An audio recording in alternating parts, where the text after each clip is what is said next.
start the vivid conference for 6 projects scheduled for today, February 14, 2024, which to be which to be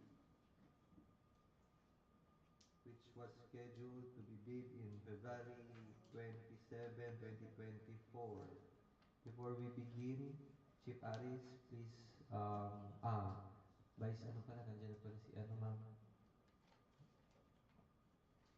Hindi pala. Chairman ka pala sa, dapat. Okay, Aris na lang pala, no? Please check if we have quorum to conduct or to proceed this pre-bid conference. Good morning. All BAC members, including BAC chairman, are present.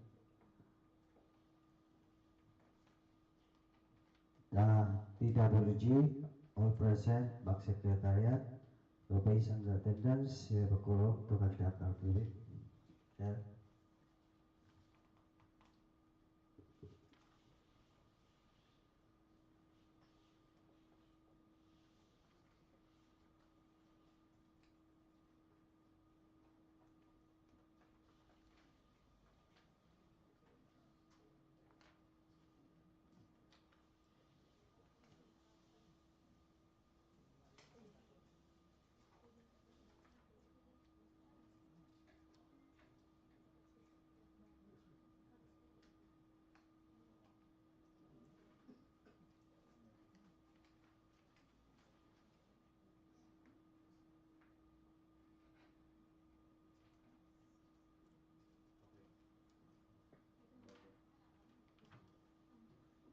Thank you, Chief Aris. We'll now proceed our pre-bid conference. Um, this pre-bid conference is to check or to give information to the prospective bidders of all the requirements, special conditions for the contract, both for technical and financial aspect. Um, Engineer Salvadora, you may start the discussions of the informations or data for these 6 projects. Thank you, sir. These are the scope of work and contract data of contract ID 23FN0104 and 24FN0033 to 24FN0037. For contract ID number 23FN0104, the name of contract is Improvement of Covered Court, DPWH Camarines Sur 5th District Engineering Office, Santa Teresita, Baao, Camarines Sur. Location is Santa Teresita, Baao, Camarines Sur. The scope of works, improvement of DPWH Covered Court. Approved budget for the contract, 8 million pesos flat. Contract duration, 121 calendar days. License classification, small b, and the cost of bidding documents is 10,000 pesos. Next contract ID is 24FN0033. The name of contract is 001 Ensure Safe and Reliable National Road System Asset Preservation Program Rehabilitation / Reconstruction of Roads with Slips, Slope Collapse, and Landslide-Tertiary Roads, Nabua-Balatan Road from kilometer 487 plus 859 to kilometer 487 plus 945. Location is Balatan, Camarines Sur. The scope of works, construction of road slope protection structure. Approved budget for the contract is 19,600,000 pesos flat, and the contract duration is 197 days. License classification, small b, and the cost of bidding documents is 25,000 pesos. Next contract ID is 24FN0034. Name of contract 001, Ensure Safe and Reliable National Road System, Asset Preservation Program, Rehabilitation / Reconstruction of Roads with Slips, Slope Collapse, and Landslide, Tertiary Roads, Nabua-Balatan Road from kilometer 488 plus 085 to kilometer 488 plus 263. Location is Balatan, Camarines Sur. The scope of works is construction of road slope protection structure. And the approved budget for the contract is 29,400,000 pesos flat. Contract duration, 212 calendar days. License classification, small b. And the cost of bidding documents is 25,000 pesos. Next contract ID is 24FN0035. Name of contract, CSSP-Basic Infrastructure Program, access roads and or bridges from the national roads leading to major strategic public buildings, facilities, construction of Payak-Pagatpatan-Palo Road, Bato, Camarines Sur. The location is Bato, Camarines Sur. Scope of works is construction road. Approved budget for the contract, 19,800,000 pesos flat. Contract duration, 97 calendar days. License classification, small b. Cost of bidding documents is 25,000 pesos. Next contract ID is 24FN0036.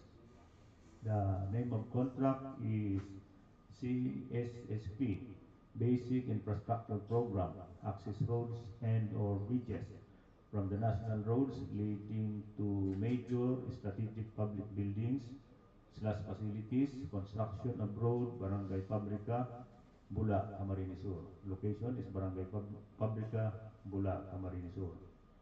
The scope of works is construction of road. Approved budget for the contract, 6,930,000 pesos flat. Contract duration, 57 calendar days. License classification, small b. and the cost of bidding documents is 10,000 pesos. Last contract ID is 24FN0037. Name of contract, CSSP-Basic Infrastructure Program, access roads and or bridges from the national roads leading to major strategic public buildings or facilities, construction of road, Barangay San Vicente, Barangay 2, Barangay Bacolod, Bato, Camarines Sur. Location is Barangay Bacolod, Bato, Camarines Sur. Scope of works is construction of road. Approved budget for the contract is 8,910,000 pesos. Contract duration 51 calendar days. License classification small bid, and the cost of bidding documents is 10,000 pesos. Prospective bidders should be registered with and classified by the Philippine Contractors Accreditation Board with pickup license category or license classification stated earlier. The description of an eligible bidder is contained in the bidding documents, particularly in Annex 2-11B, Section 2 and 3 of bidding documents. Contractors or applicants who wish to participate in this bidding must be in document request list or DRL of the PhilJobs website and secure a printout copy showing that they are included in the list and are encouraged to enroll and the DPWH Civil Works application at the DPWH Procurement Service, 5th floor, DPWH Building, Bonifacio Drive, 4th Area, Manila. While those already enrolled shall keep their records current and updated. The contractor's eligibility to bid on the project will be determined using the DPWH contractor profile eligibility process and subject to further post-qualification. Information on registration can be obtained from the PRS during work weekdays from 7 a.m. to 4 p.m. or at the DPWH website. Per DPPB Resolution number 15-2021, prospective bidders are required to upload and maintain current the following eligibility documents and PhilJobs. Letter A, registration certification, SEC/DTI registration. B, mayor's or business permit or its equivalent documents. C, tax clearance. D, pickup license and registration. And E, audited financial statements. Any expired document among the aforecited eligibility documents shall render the PhilJobs Platinum Registration Certificate as automatically suspended, and its validity shall resume only once the said expired document is already updated with the PhilJobs. Bidding will be conducted through open competitive bidding procedures using non-discretionary pass-fail criterion as specified in the 2016 revised IRR of Republic Act 9184, otherwise known as the Government Procurement Reform Act. The contract shall be awarded to the lowest calculated responsive bidder or LCRB who was determined during post-qualification. Interested bidders may obtain further information from the DPWH Camarines Sur 5th District Engineering Office and inspect the bidding documents at Santa Teresita, Baao, Camarines Sur during weekdays from 8 a.m. to 5 p.m. Bid submission may be done manually or electronically online. However, bidders should only select one mode of submission, either manual or electronic. Similar to manual submission, the guidelines for the preparation and submission of an electronic bid are contained in the BDS.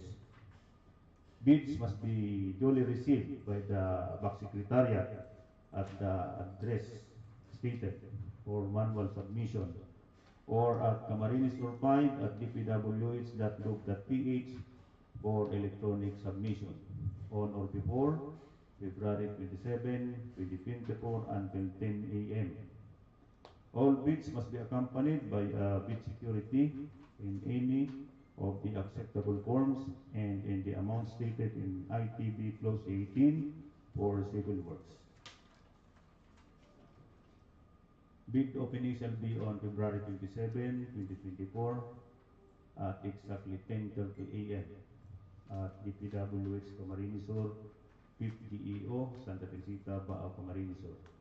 Bids will be opened and presence of the bidder's representative who choose to attend at the address stated. Late bids shall not be accepted.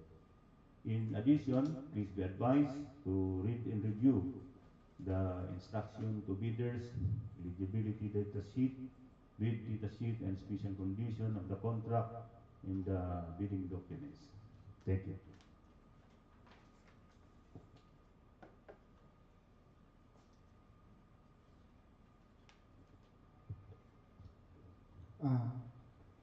For the special condition of contract for contract ID number 23FN0104 and 24FN0033 to 24FN0037 under 7.2 in case of semi-permanent structures such as buildings of types 1, 2, and 3 as classified under the National Building Code of the Philippines, concrete/asphalt roads, concrete river control, drainage, irrigation line canals, river landing, deep wells, rock causeway, pedestrian overpass, and other similar semi-permanent structures is 5 years.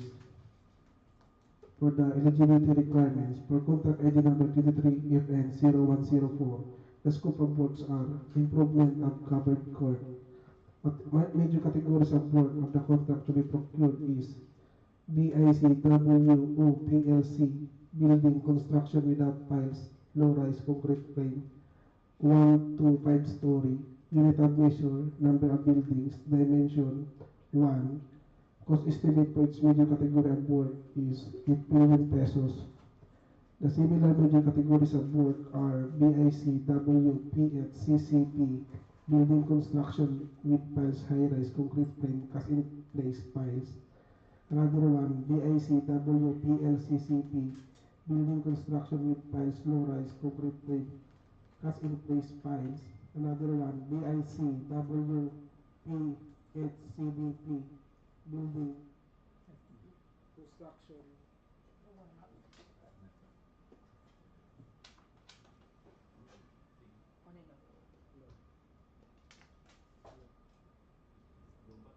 May lights pero walang sound.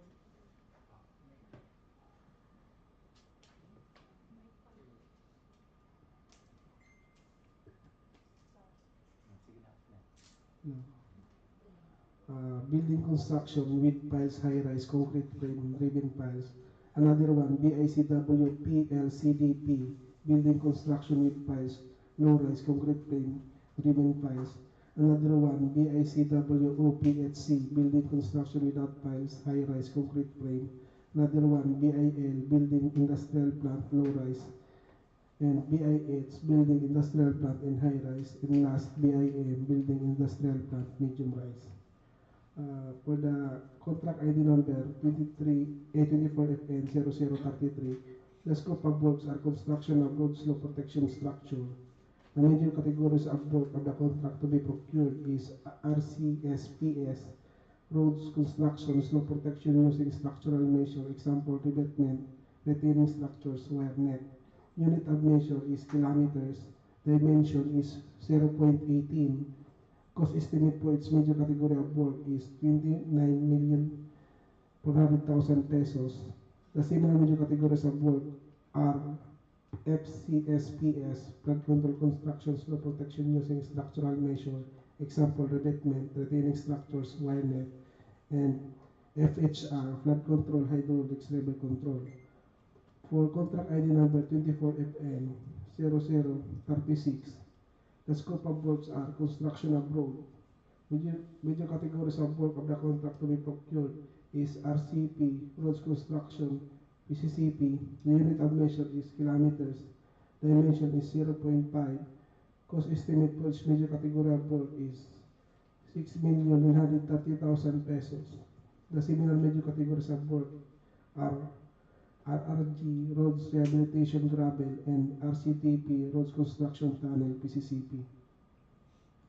For contract ID number 24FN0037, the scope of works are construction of road. The major categories of work of the contract to be procured is RCP, Roads Construction PCCP. Unit of measure is kilometers. Dimension is 0.74. Cost estimate for each major category of work is 8,910,000 pesos. The similar major categories of work is RRG, Roads Rehabilitation Gravel, and RCTP, Roads Construction Tunnel PCCP.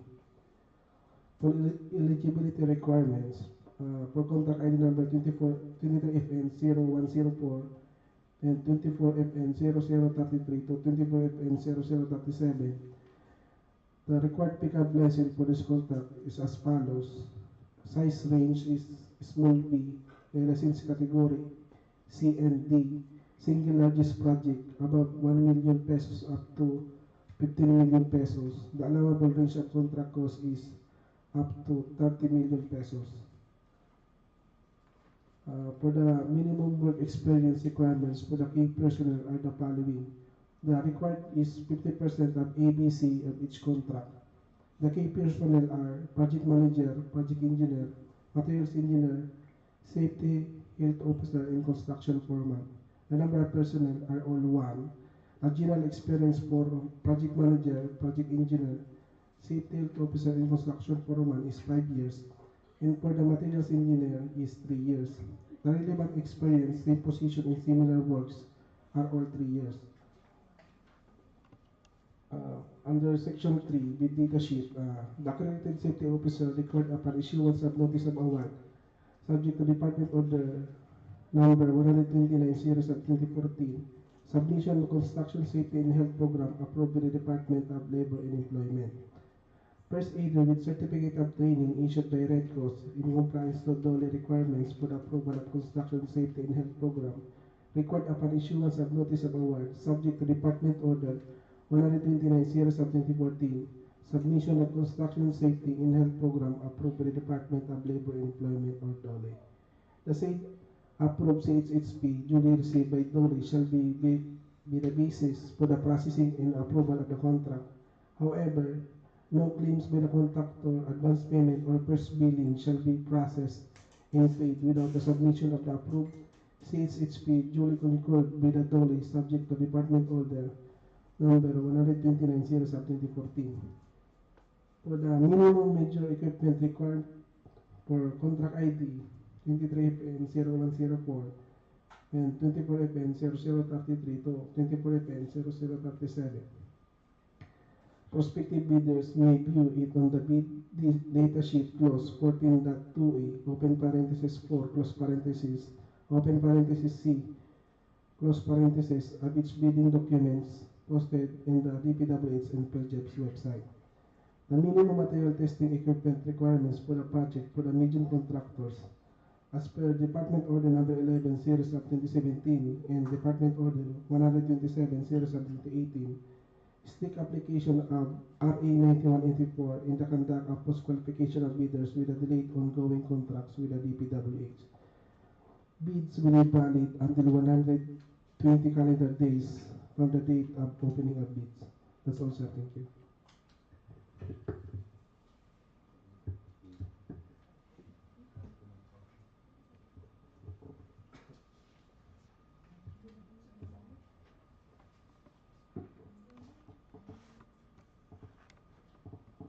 For the financial checklist, number 1, financial bid form. 2, bid prices in the bill of quantities. 3, summary of bid prices. 4, detailed estimates including a summary sheet indicating the unit prices of construction materials, labor rates, and equipment rentals used in coming up with the bid. And number 5, cash flow by quarter. For the technical documents, the required bid security, there are 2 acceptable forms. Number 1, bid securing declaration as provided in section 27.5 of the revised IRR of RA 9184, or number 2, any form of bid security in an amount not less than the required percentage of ABC. If the form of bid security is in cash or cashier's or manager's check issued by a universal or commercial bank, 2% of the ABC. If it is bank draft guarantee or irrevocable letter of credit issued by a universal or commercial bank, also 2% of the ABC. And if it is surety bond callable upon demand issued by a surety or insurance company duly certified by the Insurance Commission as authorized to issue such security, 5% of the ABC. And this will be valid for 120 calendar days from opening of the bid. For additional technical documents,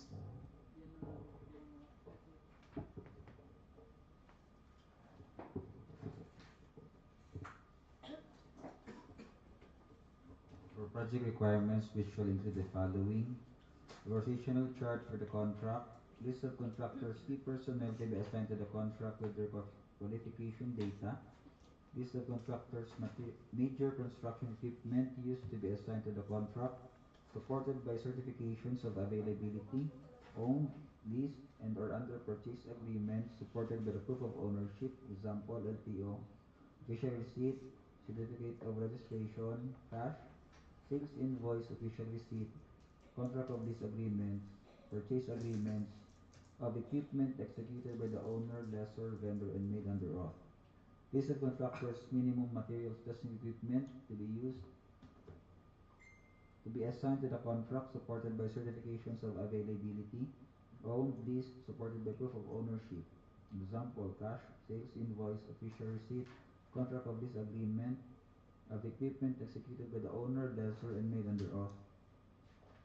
Another document is the Omnibus Sworn Statement as required by 2016 revised IRR of RA 9184 Section 25.3, Contractors Construction Safety and Health Program, PhilJEP Certificate of Platinum Registry as per GPB Resolution Number 15 Series of 2001.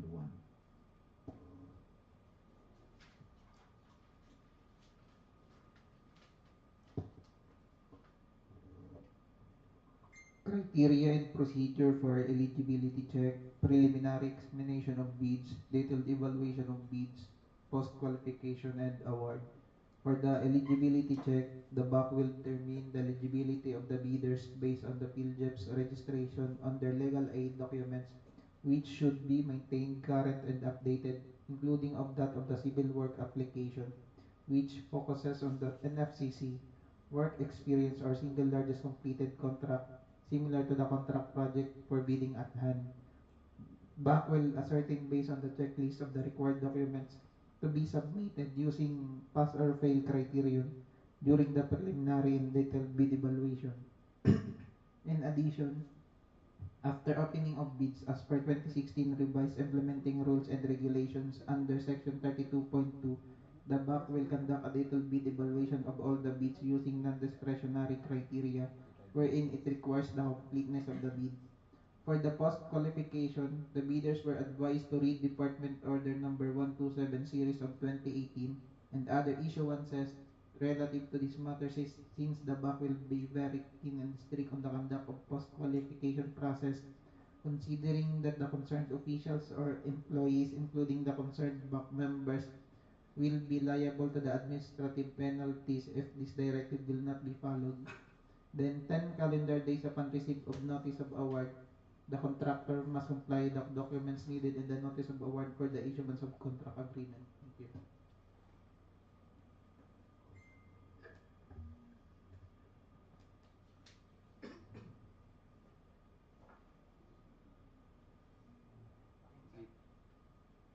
Completed na, no? Lahat ng for discussions. Is there any additional requirements, special provisions needs to be stated or discussed here? If none, on the part of the PAC members. Yes, sir. How about sir, the acquisition of road right of way? How? Because sir, when it comes to implementation, yan ang number one. So, prior to this pre-bid conference, no, we conducted pre-procurement. So, in the pre-procurement activities, that's the time we already discussed the status of the site, the projects, the detailed engineering design, kung ano po yung status, no? So, I think if we proceed to this pre-bid conference, we presume that the road right-of-way acquisitions uh, were already dissolved partially or fully. Tama, no? Chief planning. So, yun sir. Is there any questions? If none, we consider this pre-bid conference adjourned and see you on February 27. But meron tayong bidding ng February 20, no? Okay. Thank you, Chief Aris, Chief Tony, no? Chief Arman, all the back members, TWG, and Secretariat. Happy Valentine's Day. Okay.